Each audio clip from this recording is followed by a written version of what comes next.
બનાસકાંઠા જિલ્લા કલેક્ટર મિહિર પટેલના અધ્યક્ષસ્થાને આજરોજ કલેક્ટર કચેરી પાલનપુર ખાતે બાલિકા પંચાયત હેઠળ કાર્યક્રમ યોજાયો હતો। સંવેદના ટ્રસ્ટ, અમીરગઢ, યુનિસેફ તથા જિલ્લા મહિલા અને બાળ અધિકારીની કચેરી બનાસકાંઠાના સંયુક્ત ઉપક્રમે બાલિકા પંચાયતની દીકરીઓ સાથે વિશેષ કાર્યક્રમનું આયોજન કરવામાં આવ્યું હતું। આ કાર્યક્રમ દરમિયાન બાલિકા પંચાયતની દીકરીઓએ જિલ્લા કલેક્ટર સમક્ષ પોતાના ગામમાં કરવામાં આવેલી કામગીરી, પ્રાપ્ત થયેલી સિદ્ધિઓ અને સામનો કરેલા પડકારો અંગે વિગતો રજૂ કરી હતી। કલેક્ટર દ્વારા દીકરીઓએ કરેલી કામગીરીને બિરદાવીને વિવિધ સામાજિક પ્રવૃત્તિઓ કરવા સૌને પ્રેરિત કર્યા હતા।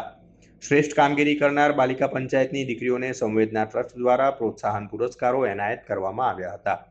દાંતા તાલુકાના મડેરણ ગામની બાલિકા પંચાયતની સભ્ય સમીહા બાનુ લેબડિયાએ પણ બાલિકા પંચાયત દ્વારા વૃદ્ધ પેન્શન, વિધવા સહાય અને પાલક માતા પિતા યોજના જેવી સરકારી યોજનાઓના લાભો જરૂરિયાતમંદ પરિવારો સુધી પહોંચાડવા માટે કરવામાં આવેલા પ્રયાસોની માહિતી આપી હતી। જિલ્લા મહિલા અને બાળ અધિકારીની કચેરી દ્વારા બેટી બચાવો બેટી પઢાઓ યોજના અંતર્ગત તમામ દીકરીઓને યોજના લોગો ધરાવતી ટી-શર્ટ, કેપ અને પાણીની બોટલનું વિતરણ કરવામાં આવ્યું હતું। સમગ્ર કાર્યક્રમનું સફળ સંચાલન સંવેદના ટ્રસ્ટના પ્રમુખ શિલ્પાબેન દ્વારા કરવામાં આવ્યું હતું।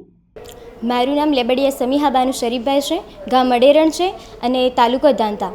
આજે અમે બાલિકા પંચાયતની મિટિંગ રાખેલી, એમના અમે કલેક્ટર સાથે અમારી મુલાકાત થઈ, એમના દ્વારા અમારી કામગીરી બદલ અમને સન્માન પણ કરવામાં આવ્યા। અમે બાલિકા પંચાયતમાં જોડાઈને બાલિકા પંચાયતના વિવિધ પ્રોબ્લેમો છે, સરકારે જે યોજનાઓ આપી છે જેમ કે વૃદ્ધ પેન્શન યોજના અને બાલક માતા પિતા યોજના, વિધવા યોજના, આવી યોજનાઓ થકી લોકોને લાભ થાય અને જે તેના લાભાર્થી છે એમને લાભ આપવા માટે અમે અથાગ પ્રયત્ન કરી રહ્યા છે। અને જે દીકરીઓ શિક્ષણ નથી લેતી એનું કારણ જાણી કેમ શિક્ષણ નથી લેતી અને ધોરણ 10 અને 12 પછી કેમ એમને કોલેજ નથી મોકલવામાં આવતા, એના માટે મેં અથાગ પ્રયત્ન કરી એ કારણ જાણી અને એમને કોલેજ લેવલે પણ પહોંચાડવાની કોશિશ કરીએ છીએ। અને અનાથ બાળક અંતર્ગત પાલક માતા પિતા યોજના અંતર્ગત અનાથ બાળકોને 5 થી 10 બાળકોને અમે અનાથ યોજના અંતર્ગત તેમને લાભ લેતા કર્યા છે અને આજે તે યોજનાનો લાભ લઈ રહ્યા છે। અને સમાજમાં જે મહિલા અને સમાજમાં જે સ્ત્રી અને પુરુષ વચ્ચે જે ભેદભાવ કરે, દીકરી અને દીકરાને શિક્ષણ એજ્યુકેશન બાબતે પણ જે ભેદભાવ કરવામાં આવશે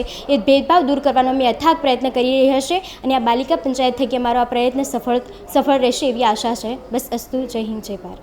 નમસ્તે, હું બાલિકા પંચાયતની સરપંચ છું, તાલુકો ડીસા, જિલ્લો બનાસકાંઠા, ગામ આસેડા। ત્યાં હું મારા ગામમાં બાલિકા પંચાયત જ્યારે રજૂ કરવામાં આવી ત્યારે અમને કંઈ જાણ નહોતી। અવનવી મિટિંગો મેં જતાં ત્યાં અમારા મુદ્દાઓ અને અમારી ત્યાં બાલિકા પંચાયતની સરપંચ, ઉપસરપંચ સ્ટાફ અને યુનિસેફનો સ્ટાફ જ હતો।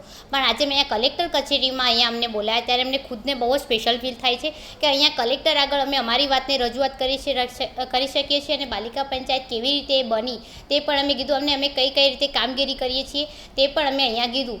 પણ અમે બાલિકા પંચાયતમાં મેન હેતુ જોવા મળતો હોય તો શિક્ષણ, બાળ લગ્ન, પછી એવું હોય છે કે જ્યાં સ્વચ્છતા, આ બધી અમને બહુ બધી માહિતી જોવા મળી છે। તો અમે અવનવી મુલાકાતો કરી ત્યારે મને એક જ મેન મુદ્દો મને અમારા ગામમાંથી જોવા મળતો હતો કે શિક્ષણ પ્રત્યે છોકરીઓને મોકલી તો શકે છે પણ એમના ઘરકામના લીધે છોકરીઓને ભણવા નથી મોકલતા એમના મમ્મીને લોકો।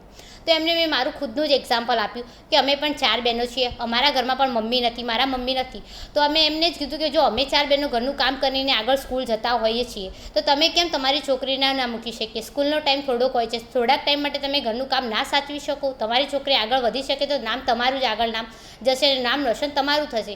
એ પ્રેરણાથી 2 છોકરીઓ અત્યારે અમારા જ ગામમાં સ્કૂલ જતી પણ થઈ ગઈ છે અને 2 એવી છોકરીઓ ઘણી બધી હોય છે કે જેમને 10-12ની એક્ઝામ આપી છે એક્સ બેટા, પણ એમને ટ્યુશનની ફીસ એવોઇડ નથી કરી શકતા।